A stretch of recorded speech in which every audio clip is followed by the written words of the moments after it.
Tomorrow marks 20 years since Billy Smolinski went missing from his home. And after all that time, some are still searching for him. They say the areas of interest are in the same spots impacted by the recent flooding. Now it's leading to a call from Billy Smolinski's family. NBC Connecticut's Kevin Geis spoke with his mother and joins us now in studio with her plea. Kevin.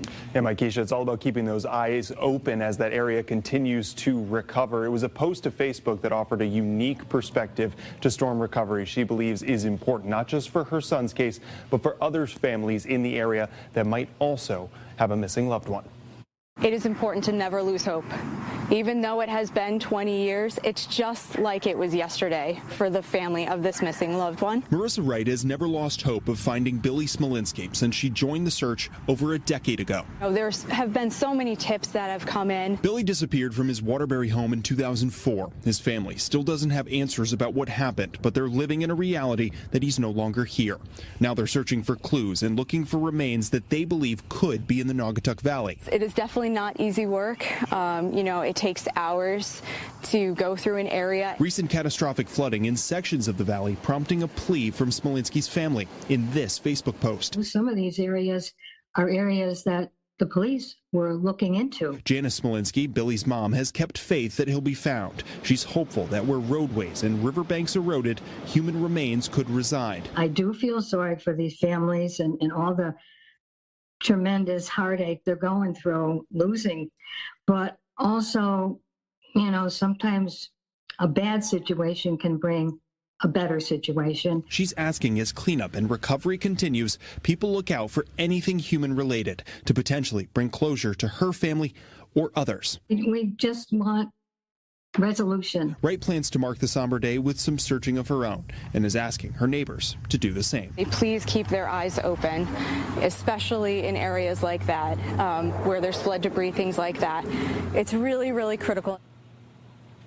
We checked in with the Waterbury Police Department about the ongoing investigation. They say they continue to follow up on leads as they come in and encourage anyone that might have information to reach out. In the studio, Kevin Geis, NBC Connecticut News. Keisha, back to you. Okay, well, I'm done. Yesterday, I was on Patreon making some updates and changes to past episodes. I made some of the older content free and open to the public, while some of the older episodes I added into collections and put up for purchase on an episode-by-episode basis. Well, as I was doing so, I found that there were a couple of content posts that went into a draft folder. I was yesterday years old when I realized that existed. And one of the things in that draft folder is an episode that I thought I uploaded on a missing man from Waterbury, Connecticut named Billy Smolinski. I thought I covered the case for you. I assumed I got it out to you on Patreon at the time that I did it. I was doing some episodes out of the state of Connecticut for a little while when I was doing the Sandy Hook episodes and the Pettit family home invasion and murders. Billy's story was supposed to be one of them, and apparently it never materialized on Patreon, or if it did, it somehow ended up back in the draft folder. Either way, I'm going to record it for you again right now, and I'm going to put it out on the regular feed instead. This is a case that was featured on Investigation Discovery show Disappeared during its original run in the 2000s, and it is still unsolved. It's a case that I follow, and I hope that will one day become solved. Sorry about the confusion. Here is the story of this lost episode and a missing man. This is the story of Billy Smolinski. In 2004, Billy Smolinski was a busy 31-year-old man who was juggling a couple of jobs, working as a local school bus driver and a tow truck driver in the city of Waterbury, Connecticut. He was very close with his family, his parents, his sister, and he was still co-parenting, so to speak, a German Shepherd that he shared custody with an ex-girlfriend that he split from after more than 8 years together. But Billy was also a man who was struggling. Back when I wrote this, it was 2023, so I wrote this year on January 14th, 2023, Billy would have turned 50 years old. It's 2025 now, so now he would be 52. However, Billy never even made it to 32, because on August 24th, 2004, 21 years ago, come this August, Billy Smolinski vanished without a trace.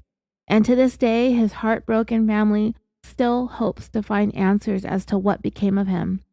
This is Billy's story. Sometimes you just don't know what someone is going through. You think you know somebody and you think you'd be able to set your watch to somebody's schedule.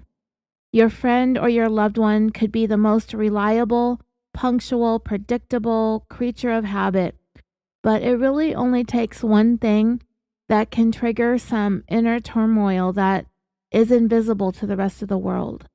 It happens to the best of us. I had a triggering event happen in July. Well, I'm talking about 2023 when I wrote this. A little more than a week after Independence Day. Yeah, I remember that day. It was like a huge cosmic shift in my life. It's kind of weird reading this back since I wrote this about 2 years ago. But anyway, you all know me. I haven't changed. Just circumstances change, but I remain the same. Anyway, what I wrote is, I had a triggering event that happened in July, a little more than a week after Independence Day, and I really haven't been the same. I haven't been myself, and many of you were able to see it. And you know that this podcast took some hard hits. I wasn't making episodes at the pace that I had for the first half of the year of 2023, but you all didn't really know what was actually going on because there were just some things that I had to keep to myself. You all know it now, probably. I don't know. I'm pretty much an open book, but when I'm taking hits from life, I usually retreat and I hide, and there's no excuses, but I'm still here. I made it back, and I'm really happy to be here. We don't want to talk about it. We don't want to be told anything. We don't want to be judged. We just don't like talking about the difficult things, especially on social media. Nobody likes to share that stuff. It's always the good stuff. And well, that's the vibe I get when I think about Billy Smolinski and what happened to him. His story was on the very first season of Disappeared. I've talked about that show several times over the years, and it is still one of my favorite investigation discovery shows. And I think about Billy Smolinski every once in a while and what happened to him. And what happened subsequent to his disappearance is baffling and frustrating and sad. Billy Smolinski is one of those guys who would just be a real, simple, down-to-earth, loyal, and friendly guy. Whatever it was he was going through in August of 2004, nobody really seemed to know the depths of the pain that he was apparently in. But those who knew him did know that he wouldn't just up and walk away from his family, his life, his dog, everything without a word to anyone. He wouldn't put his loved ones through it. He wouldn't want them to worry. He wouldn't want to cause them any pain, which may also be the reasons why his movements and actions in the days leading up to his disappearance don't make a whole lot of sense to anyone. Because what Billy was said to have been up to during that time still has confused and still does confuse everyone all of these years later. Billy had just returned home a couple of days before he vanished from a vacation that he took with his girlfriend. His family said that normally Billy was the type of person who rarely traveled because he loved being kind of a homebody when he didn't have work. But Billy had been in a relationship with a woman named Madeline Gleason, and she was going down to West Palm Beach, Florida to visit her 13-year-old son from a previous relationship. So for him to decide to go on this trip with Madeline was a big move. In fact, according to Billy's sister, it had been since they were young and used to travel with their parents that Billy had taken any kind of trip or vacation anywhere. But his relationship with Madeline was very important to Billy, so important, in fact, that he was willing to get out of his house and out of his comfort zone in order to travel with her. Billy's sister even said that he didn't even like to fly, but he was even willing to push that fear aside for the sake of his relationship with Madeline. So Billy and Madeline, they had been seeing each other for about a year, having met back in 2003 at work, where they both drove school buses. Billy's parents, his sister, and his friends They weren't exactly the biggest fans of his relationship with Madeline, as they were quick to point out that she's 15 years older than him. So at the time the story took place, when he was 31 and she was 46, his parents were against the relationship, but they just decided to keep most of their judginess to themselves for the sake of their relationship with Billy. Madeline had several children from different relationships. And now that I'm talking about this case, I have to say I'm not the biggest fan of Madeline Gleason either, but it really doesn't have anything to do with the fact that she's 15 years older than Billy and had been married 3 times and had a whole bunch of kids here and there. It's more to do with the way that I believe she was treating Billy during the course of their relationship, and we will get into that. Billy's family could see that he really liked Madeline a lot, and he wanted to please her and make her happy. So his family and friends kind of just left it alone. Billy was a single guy. He didn't have any kids. He'd been in at least one long-term relationship that took up most of his 20s. He's a hard-working, blue-collar, good-looking, single, eligible guy. He didn't have to settle for this older lady with the divorces, the ex-husbands, and the spattering of kids everywhere. But he liked her, and that was just his thing. His parents didn't hide their displeasure with his choice of girlfriend when they were interviewed on the Investigation Discovery episode. They might have done so more to his face and in real life. But, like they said in their Disappeared episode, they kind of just had to throw up their hands and let their adult son live his life how he sees fit. Well, as it would turn out, there was more to that trip to Florida than Billy expected. He came to learn that Madeline was secretly talking to their boss at the bus driving company that they worked for while they were in their hotel room in Florida. Before they left for Florida, Billy was kind of suspecting that there was something going on between Madeline and their boss, but he wasn't sure. But while they were in Florida, there were a couple of occasions when Madeline locked herself in the bathroom and stood quietly in the shower talking on the phone. So she was being very shady about her phone, and she wouldn't provide any good answers when Billy asked her about who she was talking to. So, just keep all of this in mind. This is the mindset that Billy was sinking into when he vanished. When I was working on this series of Connecticut-based cases, I had done an episode, the one with the wood chipper, right? That's what got us started on the whole going to Connecticut and doing a couple of big stories out of that state. Well, in the wood chipper episode, the theory that eventually came out about as to why the husband wanted his wife dead, and the motive was that the state had come up with, is that he was divorcing, or his wife was divorcing him, and he didn't want to get a divorce. Investigators felt like that was a really weak motive, to a point that they actually dismissed the husband as a suspect at the very beginning of the investigation. In the case of Adnan Syed, in the killing of Heyman Lee, the motive in that case that's been largely pointed to as the reasons why he wanted Heyman Lee dead was because she had, in very short order, fallen out of love with Adnan and very intensely in love with Dawn. And people, usually the Adnan is innocent camp, tend to brush that off as being a good motive for murder. They don't believe it. And I'm not really sure why in some of these cases, these matters of the heart and broken hearts and broken relationships get written off as trivial motives when it's long been said to be one of the strongest and oldest motives. Love and money and jealousy. It can all be really ugly, and it can make the coolest, most chill people in the world fly off the handle. So with that being said, put ourselves back in Billy's place during this time, during this trip to Florida. He's been with this woman for a year. He's had suspicions that she might be getting chummy with the big boss. I mean, that would really just suck to suspect that your boss, the guy who signed your paychecks, might just be having his woman do more for him than just driving buses. It's not a great feeling. And despite that, Billy was willing to set all of that aside and put aside all of his hangups and actually get on a plane and take a trip with this woman, which to me was a big, huge gesture on his part, demonstrating that he was really serious about them. Only for them to get down there and she's acting like this, all suspicious, hiding in the shower, whispering on the phone. He made all these sacrifices only for her to treat him like that. Now, in the Disappeared episode, Billy's sister talked about Madeline being unfaithful with their boss, but one of the investigators on the case said that while in Florida, Billy found out Madeline had been having a long-standing affair with a married man. Now, I'm not sure if the boss and the married man are one and the same or not. It's not totally clear to me if she's having multiple affairs, but I wouldn't be surprised. To each their own. We've all gone through our phases. It's just that I don't appreciate that she's taking a decent, hardworking guy off the market, but also at the same time taking him for granted.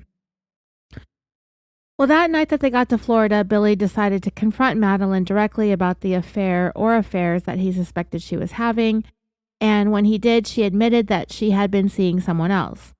Billy was devastated when she confirmed that it was true, and by the end of the night, they were broken up.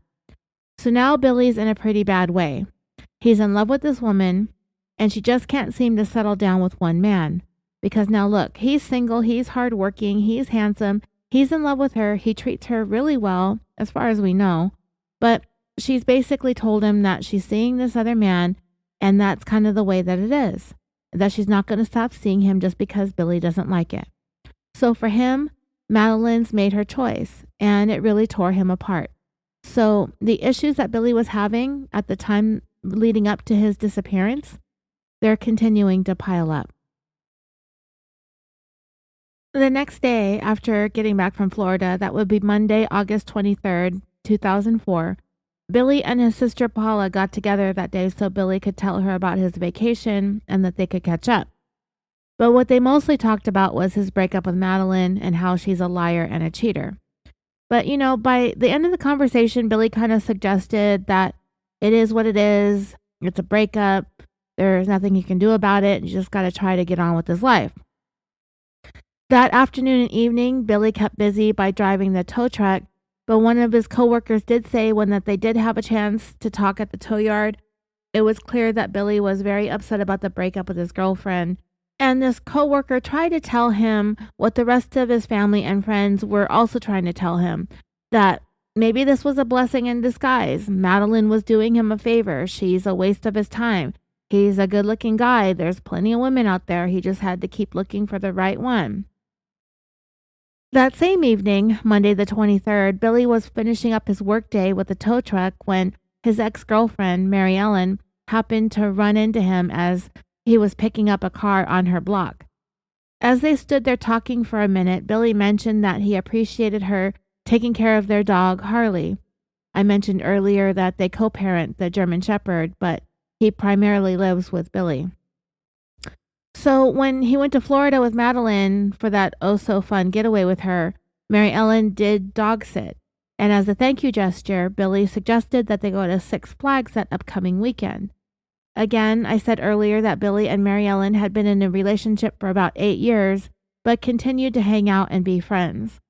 Looking back on that conversation Mary Ellen had with Billy that evening on her street, she seemed to get the impression that this may have been more than a friends kind of a thing, and that this might be the case since he and Madeline had just broke up, that he wanted to get together, that it might have been kind of like a date. It would be the last time that Mary Ellen would ever see or speak to Billy. Billy's parents also spoke fondly of Mary Ellen, even saying in their interview on Disappeared that she was the closest thing that they'd ever come to having a daughter-in-law. And it seems like they kind of wish that she had. Because as we go along with the story, you're going to find that Billy might actually still be around today if his relationship with Mary Ellen had worked out in the end. We never really get an idea as to why Billy and Mary Ellen broke up. We just know that they supposedly remained close even though they'd gone their separate ways and were seeing other people. Mary Ellen thinks about that last night when she had that chance encounter on her street with Billy. She's had many years to look back and think about what she might have done differently, if she would have just stayed out there a little bit longer to talk to him, or if she would have invited him in to hang out after he was done working. Another one of those what if moments, right? Like the ones I just talked about in the Brian Koberger episode I just did.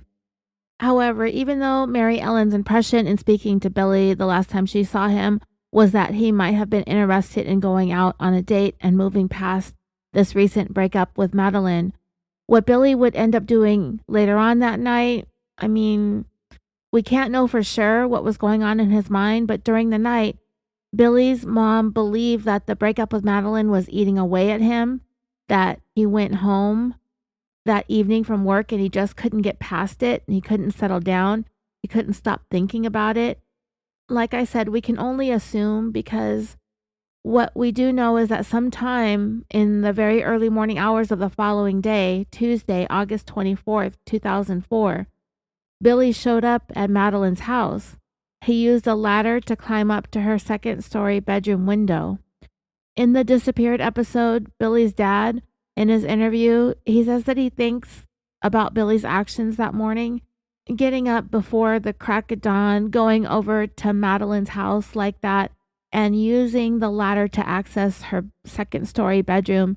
To his parents, the strange behavior was troubling, and considering how Billy's story is going to go, you can't help but wonder what it was he walked into when he decided to get up and go confront Madeline in that manner.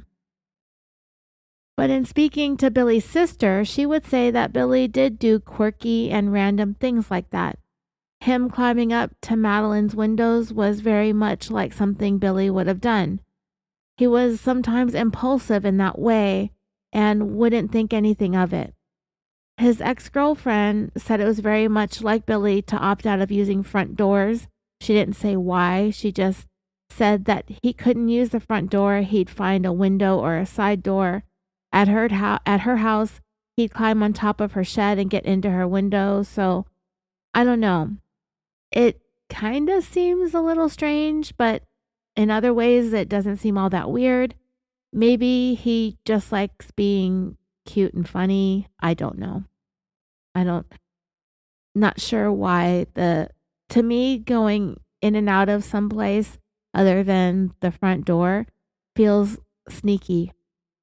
Anyway, investigators, in speaking to some of Billy's coworkers that he interacted with the day before he disappeared, or the day before he went to confront Madeline at her house, they came to find that Billy was more torn up about the breakup with Madeline than he was letting on to his family, his sister, or his ex-girlfriend. They all seemed to be under the impression that Billy had dusted himself off and was ready to move on to whatever was in store for him next. But detectives were finding that Billy was in a pretty bad way about the breakup. His behavior, his mood, his disposition, he wasn't handling it all that well. They also find it troubling that he went to Madeline's house in the early morning hours and used that ladder to get to her bedroom window.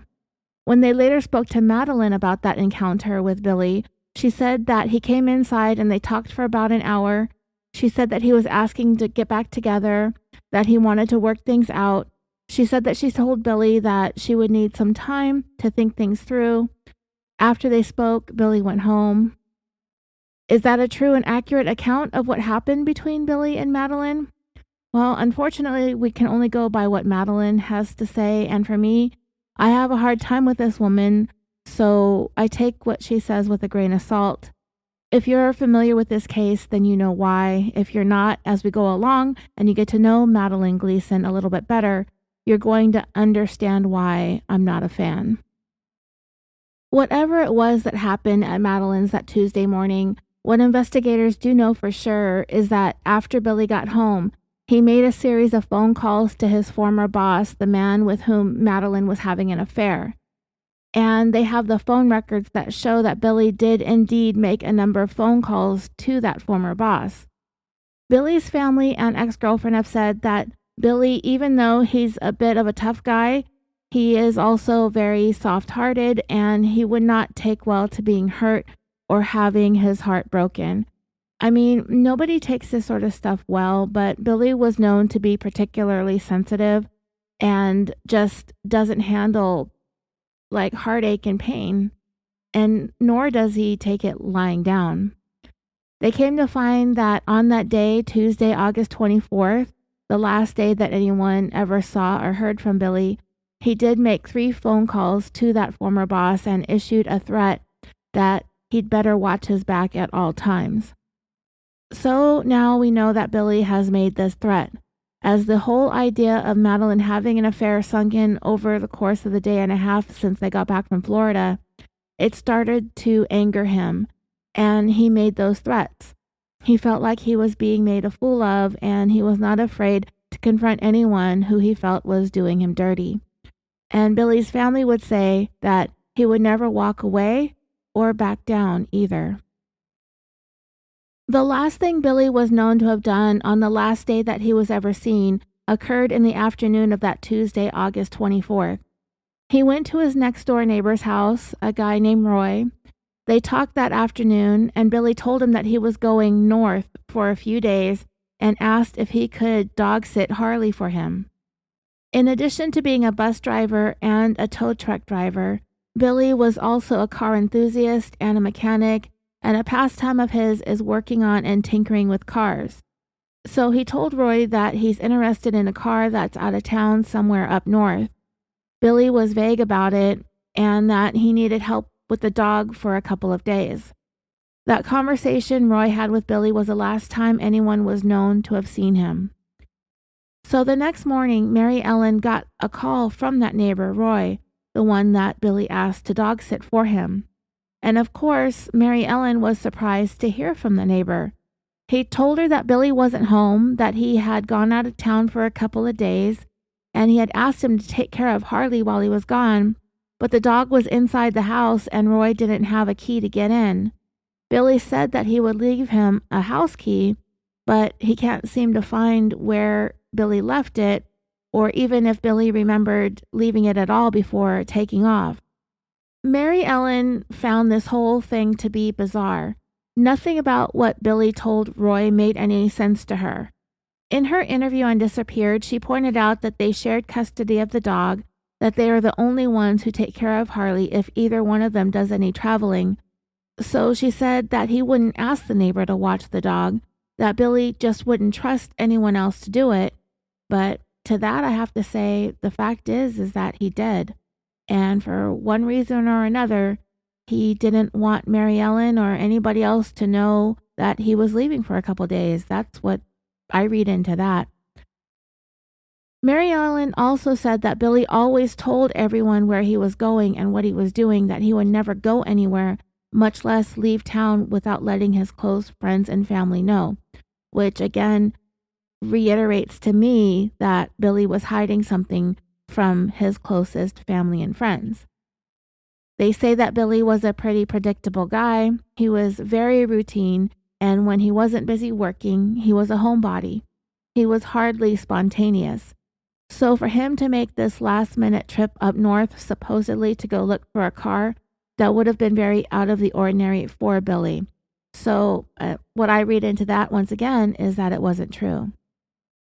Mary Ellen also pointed out that Billy already had 6 fixer-uppers sitting in his house and in his yard, that he wasn't actively looking for another car to buy at the time.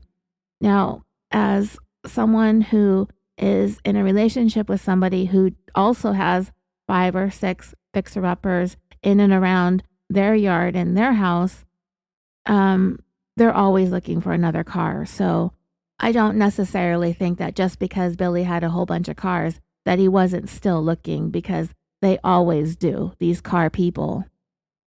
And because my theory is that this whole story about going to look for another car wasn't true to begin with, and the whole fact that he would have otherwise asked Mary Ellen to watch the dog, but he didn't, it's most likely because he didn't want them to know what it was he was planning to do or what he was getting himself into.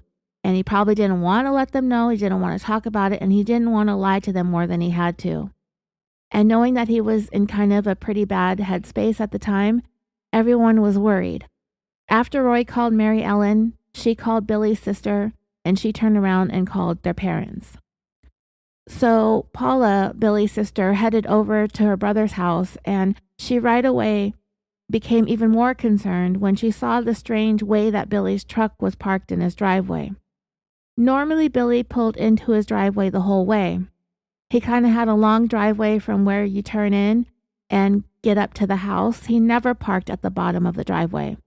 So it has us thinking that it was somebody else that parked Billy's truck that way, or there was something else going on with Billy when he was parking the truck that caused him to leave it there at the bottom of his driveway. But Billy's family and friends reached the conclusion that somebody else was driving Billy's truck and left it parked that way, in a way that he would never have left it.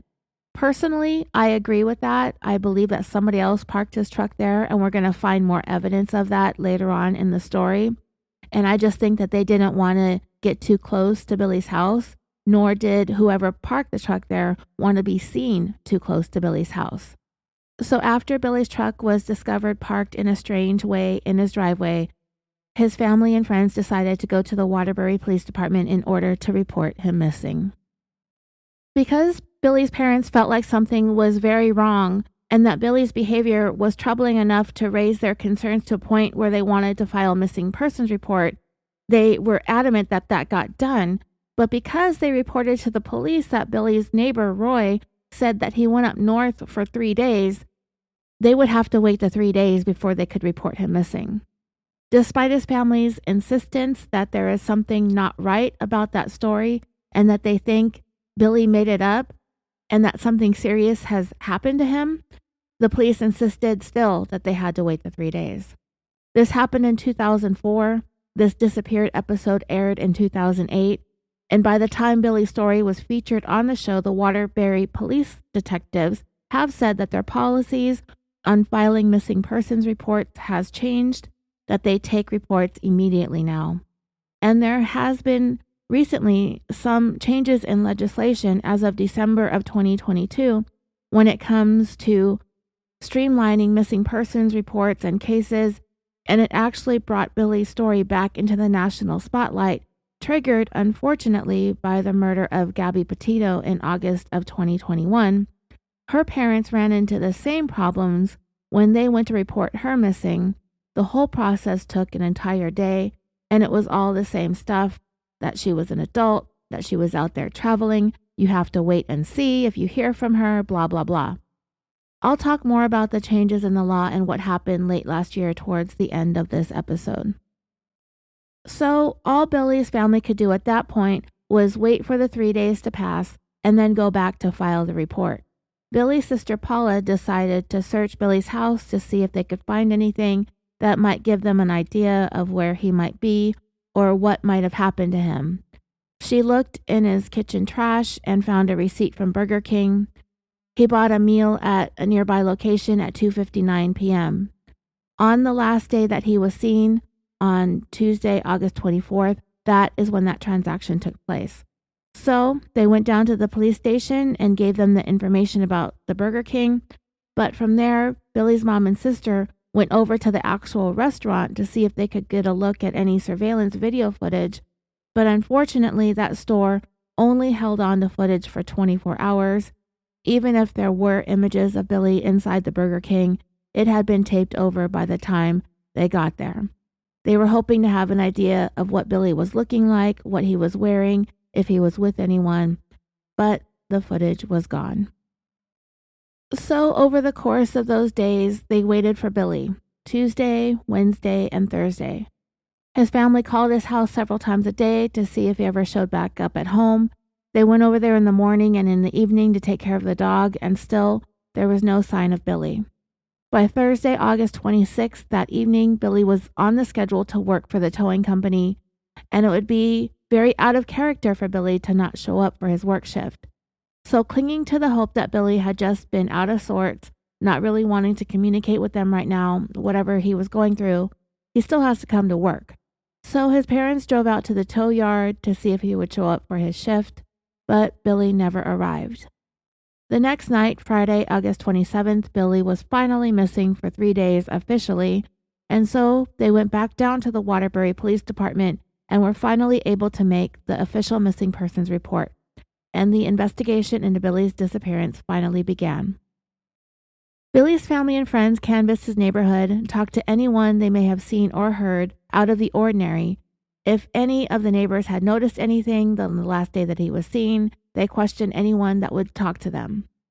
And then over the Labor Day weekend, a large-scale search was organized, but it was all a shot in the dark because they really had no place to start looking except from Billy's place of residence and worked their way out from there. They just got out there and started searching. And it was a really big turnout for Billy.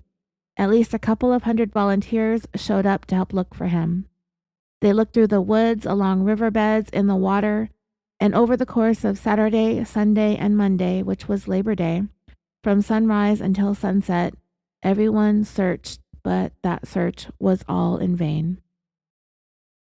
In the meantime, with the ground search going on, investigators took a look at Billy's finances, his bank records to see if there had been any activity, which could have been a thing that had started 72 hours earlier if they had taken that report, right?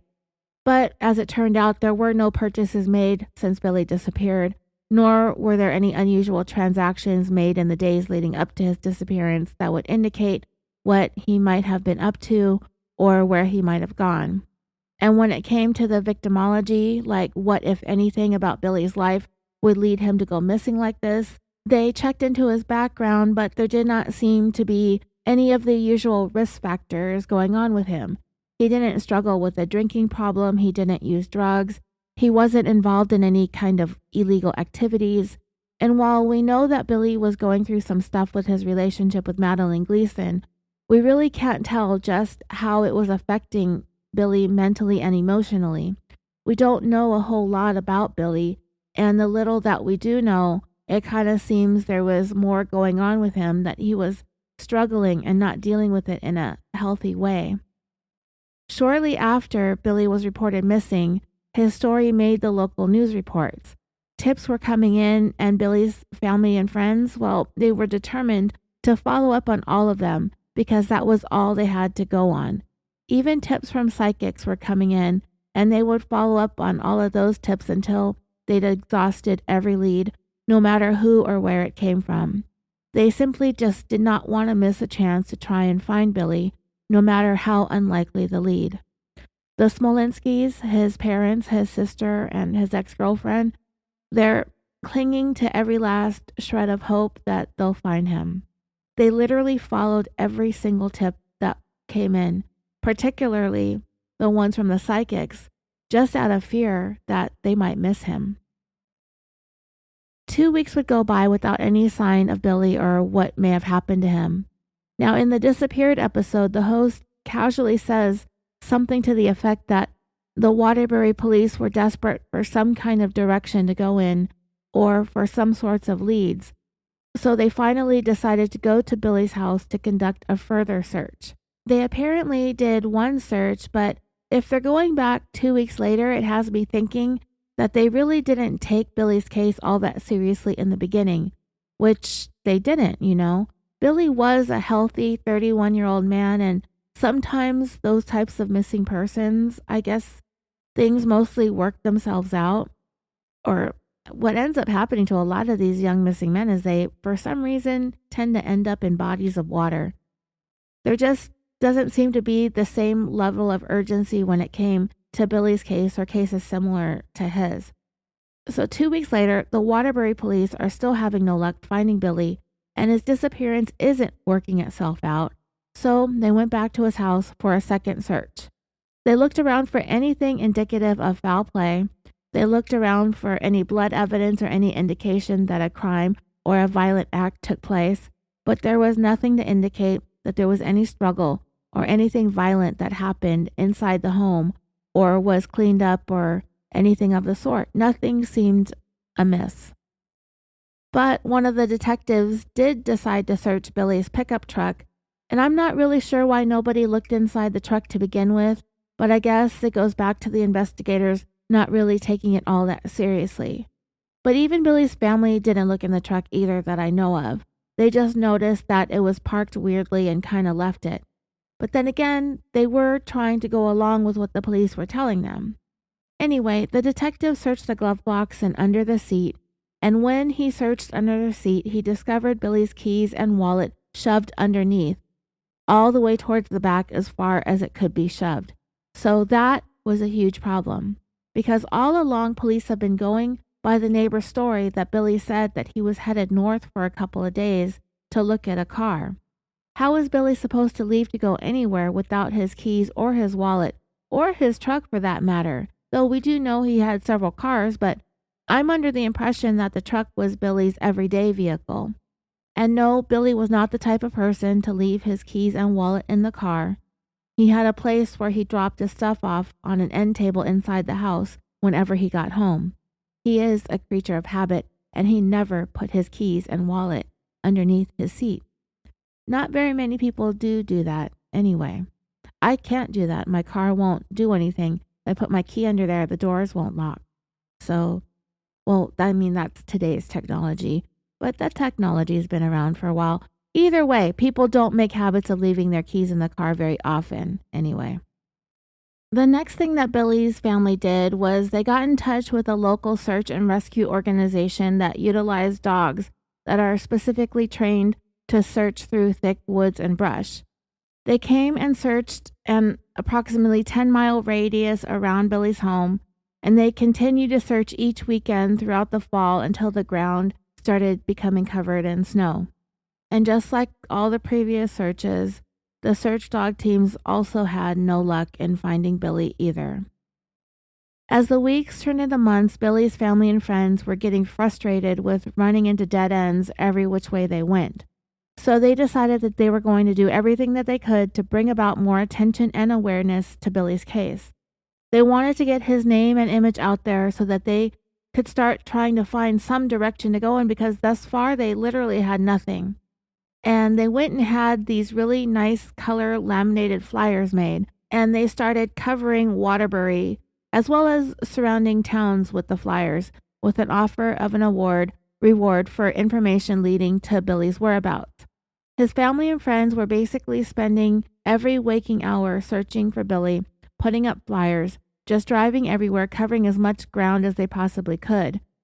And there was always someone at the Smolinski house waiting by the phone, just in case I got a call about Billy. Within days, there were posters of Billy all across town. But then there came an evening when Billy's mom and dad were driving around looking for more utility poles and whatnot to put flyers up on. And Billy's dad started to notice that there were poles that he was fairly certain that they had put flyers on before, but now they were gone.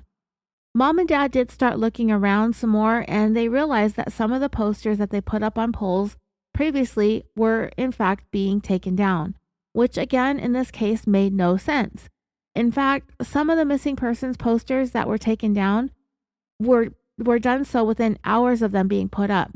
And what's even more troubling is that the posters that were being ripped off the poles and thrown onto the ground, some of them were even vandalized or had Billy's face sharpied or cut out of the poster, or they'd write across the poster that nobody cares.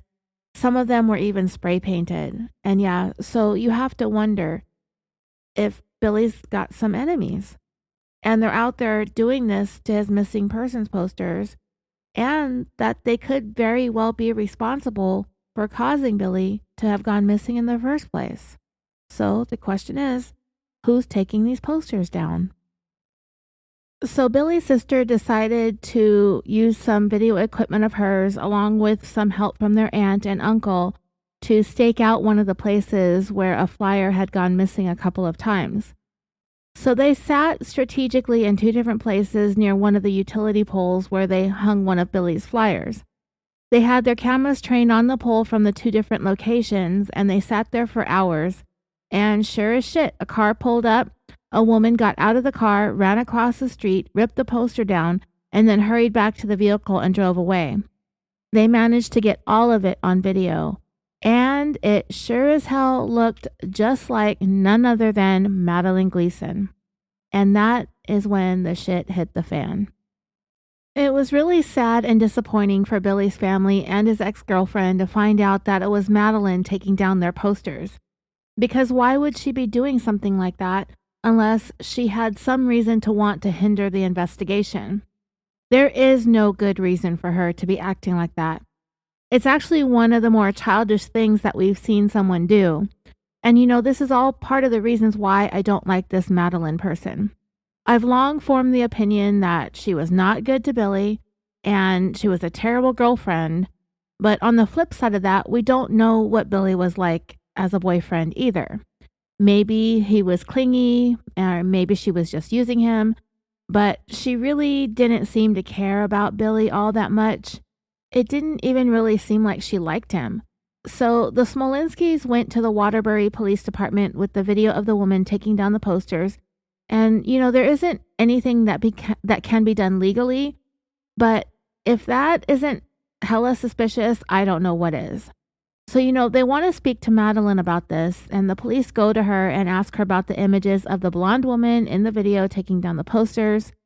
She vehemently denied that it was her, but admitted that it was a friend of hers that kind of resembles her that ripped the posters down. She explained to the police that she lived in the city of Woodbridge, that the Smolinskis have no right to come around her city and hang these posters up, especially along the route that she drives her school bus every day. Madeline believed that the Smolinskis were orchestrating this campaign against her, targeting her neighborhood and the bus route on purpose to try and cause her problems, to try and hurt her, to make her feel bad or guilty, or to make her look bad. So if they already didn't think that Madeline might know more than she's letting on, the fact that she's taken such a serious issue with the missing persons flyers only makes everyone more suspicious of her. The family strongly believe that Madeline knows what happened to Billy. She was asked to come in for questioning several times. She retained an attorney who will be the first to say that she's just as much of a victim of these circumstances as Billy was. She's become the target of town gossip and suspicion, and the fact is that she has technically done really nothing wrong except maybe cheated on Billy. Okay, so the police kind of find themselves stuck between Billy's family and this recent girlfriend of his because of the tensions being so high in the time leading up to his disappearance. Things got to the point where Madeline and her girlfriend were actually having face-to-face confrontations with Billy's parents as they were in the process of hanging up missing persons posters. Just as Billy's mom would hang a poster on a utility pole, Madeline's car would roll up, her friend would get out and rip it right back down off the pole right there in front of Billy's mom and throw it onto the ground.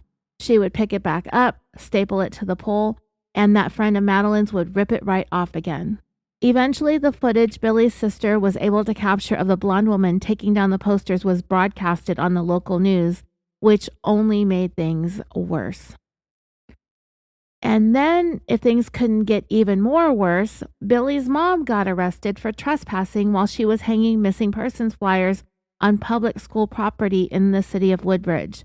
Now, this was in May of 2005, so it had only been 9 months since Billy had gone missing, and the war over these flyers had been going on ever since.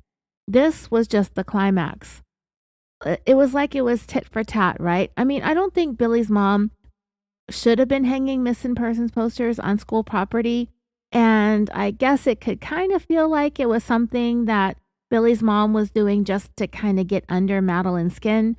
But Madeline managed to one-up her by actually having her taken into custody and charged with criminal trespassing. She went through the whole booking process. She was handcuffed and brought in, booked, and given a court date, but the charges were eventually dropped. Another year would go by, and the summer of 2006 came around, and the Waterbury police decided that they've done all that they can when it came to Billy's case. They've got no more leads, no more tips, no more new information. The case at that point was growing cold, so they decided to reach out to the FBI for help. And in tandem with that, the Smolinskis went and hired a private investigator. And the first thing the Smolinskis' private investigator did was get all the paperwork that he could, the whole case file on Billy's case that the police had compiled over the course of 2 years. And buried somewhere in the file on one of the pages was a note written about how Billy had been murdered. The note was made about 10 months earlier. Crime Stoppers had received an anonymous tip on the hotline that said Billy was murdered by manual strangulation, and the person who did it was Madeline Gleason's son, Sean Karpiak. But there was a problem. Sean Karpiak himself died about 5 months after Billy's disappearance on January 31st, 2005, of a drug overdose. At the time of his death, he was only 27, just about 4 years younger than Billy. So the story goes that because of that bad breakup with Billy and Madeline, Sean ended up getting into a physical altercation with Billy over their relationship problems, the relationship problems that Billy had with his mom. And as a result of that physical altercation, Billy was killed and his body was dumped somewhere in the Naugatuck River Valley. And after Billy's body was dumped, someone drove his truck back to his house, parked it at the end of the driveway, and shoved his wallet and keys under the seat. Now, the whole thing about Billy being murdered by Sean Karpiak is only one possible theory in Billy's missing persons case. Investigators tried to follow up on that lead. Whoever it was that left the tip claimed to have inside knowledge about Billy's murder, but as far as I can tell, there was nothing that could ever definitively be proven. And Madeline's own attorney just brushes the rumors aside as just that, rumors, and they don't mean anything. By 2007, not only is Billy's case being handled by the Waterbury police, along with a couple of other local police agencies, but also the Connecticut State Police and the FBI. Tips started coming in about where Billy's body might be located, and there was an influx of information coming in, much of it rumors, because as you can see, now we've reached more than 20 years now at this point. At the time that I wrote this, it was only the 19th anniversary coming up that year in 2023. So now, Billy, this August, it'll be 21 years in 2025. So it's been a generation, just about, since he'd gone missing, and we still have no idea where he's at. The problem is this. At the time leading up to Billy's disappearance, Sean and some of his buddies had jobs as construction workers. And some of the information that came through the investigation suggested that once Sean killed Billy, he had some of his construction friends dispose of Billy's body in one of the construction sites that they were working at the time. There was another tip that came in 2008 that suggested that Billy was killed, placed inside a barrel or a drum, and buried in some field located in the city of Seymour, Connecticut. Seymour, by the way, is where Sean Karpiak's services and burial were held. The information police received about this stated that the property Billy was supposedly buried on used to be owned by one of Sean's friends, and that they did own that property at the time that Billy went missing. A massive search of the property was launched while Billy's mom, dad, and sister looked on as workers sifted through tons of earth looking for a barrel. 21 acres, as much as 6 feet deep, and they found nothing, though that theory has not fully been ruled out yet either. In 2009, Billy's truck was finally thoroughly searched by the forensics team. I don't know why it took them 5 years to conduct the search to forensically analyze the inside of the truck, because they know somebody other than Billy drove it back to his house. And they did collect DNA, hair, and fingerprints from inside the vehicle, but everything that they recovered and tested turned up inconclusive. So they have DNA and whatever, but whomever they've tested against the evidence, nothing has come of it. No new suspect, no new leads. On August 10th, 2012, Madeline Gleason successfully sued Billy's mom, dad, and sister for defamation and was awarded $52,666. But the Smolinskis appealed that ruling, and on October 28, 2015, the Connecticut Supreme Court reversed the lower court's ruling that awarded the money to Madeline. Also, as I was reading about the reversal, I read a little more detail about the affair Madeline was having. The Disappeared episode said that it was a former boss of Billy's, a married former boss. Well, it turns out the person that Madeline was having an affair with was married Woodbridge politician. His name was Chris Sorensen, and it was on his answering machine that Billy was told to watch his back. So, Billy Smolinski actually threatened a politician. The latest movement on Billy's case is the fact that in December of 2022, Billy's Law was passed in an effort to shore up some of the loopholes when it comes to reporting missing people. The law, also called Help Find the Missing Act, made it through both the Chamber of Congress, and President Biden signed off on it too. Billy's law, through the years, has stalled out in Congress, but because of the 2021 murder of Gabby Petito and the challenges that her family faced when they tried to report her missing, are what helped to get Billy's law signed into law finally.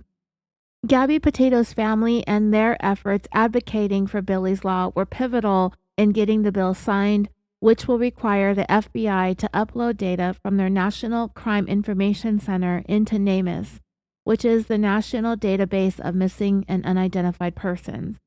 The sharing of data within the two national systems will help iron out all the flaws when it comes to cross-agency communication.